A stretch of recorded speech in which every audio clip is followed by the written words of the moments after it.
to call your fans lifers, your 30-second podcast, but how important are these lifers to your success? They're everything.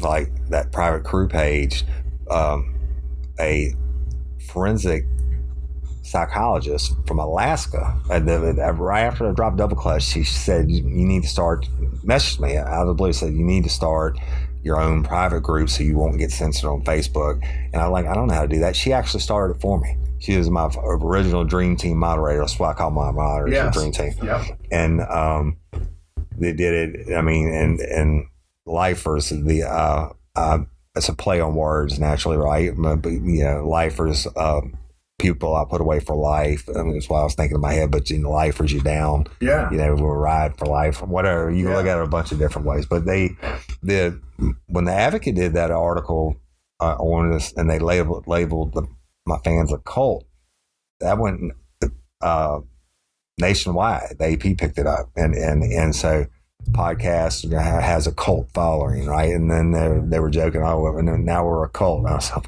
it is what it is. They're fanatics, I can tell you that. Yeah. And I love them, every one of them. Absolutely. I really, really do. And they definitely are, and that circles us back to that live event that you had. I attended that live event.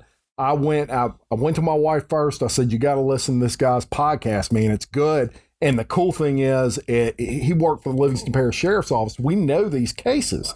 And so she did. The next day, she texted me, OMG, that was freaking awesome, or something like that. And she, we started catching up at that point with all your episodes that you had put at that point.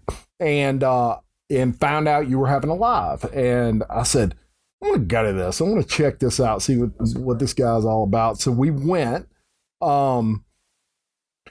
Everything about that live was perfect. You had the small table with chairs, and it wasn't over the top as far as it was just enough to, it was almost like a little detective scene. It was crazy.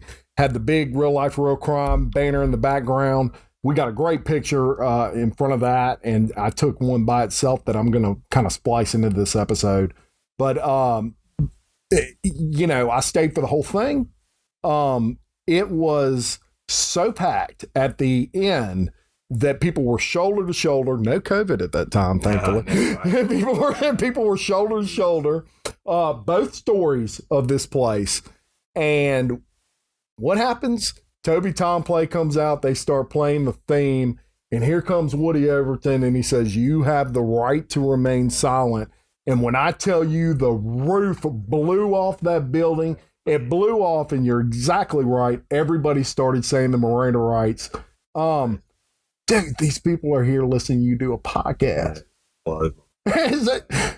It's unbelievable. We were the first people to ever sell out that place. And the only person that's sold it out since is Snoop Dogg. Yeah, no kidding. Shout out to Snoop Dogg. The owner told us, he said, you got to quit selling tickets, man. It's going to be too many people in here. And so we did. But you had all your real life, real crime, the podcast, logoed merchandise there.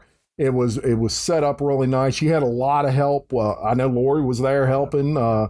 We actually, she works with Dr. Doug at Strickland Dental, and my sister-in-law, my wife's sister, worked with her for many years. She's a dental hygienist, but now she's in Mississippi, and that's a whole nother story. But totally impressive. Now, COVID hit, and you had an event scheduled where,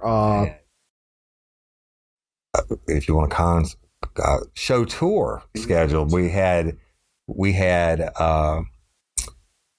House of Blues was going to be the first one in New Orleans, and they got canceled for whatever reason, but it would have been, right? House of Blues tickets were sold out.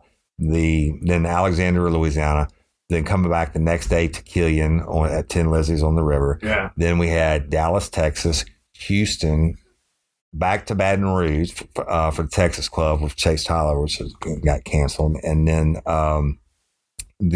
then Chicago. All the venues booked, man, and people want to see it, and then I guess it is what it is. But the COVID slammed us. Yeah. So, I mean, we naturally refunded all the money on the ticket sales and everything else. But yeah, COVID slammed it. But I mean, it'll come back, I hope. Whose idea was it, these live? That actually goes to Livingston Parish Literacy and Technology Center. They, Kelly Jennings and Kim Alvin, who's the principal, Kelly Jennings asked me to come speak to her criminal justice students. And that's when I went. And the Advocate came and ran the article, and it got picked up on the AP Wire that about the cult following. Yeah. And she was like, "You ever thought about doing a live?" And I was like, "No, not really." And she's like, "We'll host it here for you for free." So the Livingston Parish Literacy and Technology Center, it's like 100. I think it's 150 or 160, whatever. Their concert hall. And I said, "You know what? Let's try it." We sold out within less than an hour when they went online, and I was like, that was for that Saturday night. And I called her. I said, you think we can get another night? She said, yeah, Friday night. Put it on Friday night, sold that one out in less than an hour. And I said, you think we can get Thursday night? She said, yeah. And the Thursday night, it was a LSU Georgia game, and it took us less than a day to sell that one out. So we did 3 shows back to back to back there, and then we've morphed that into the one that you went to. Yeah. Which was, it was probably one of the best ideas I've seen in the podcast genre. Right. And then having the music. Now, the 3 we did at Livingston Parish Literacy and Technology Center, which those are the best people in the world, man. That criminal justice program Kelly Jennings has going on. I wish I'd had a teacher like that in school. But they hosted us, but there was no alcohol or anything like that. When the Crew Bash was advertised, it was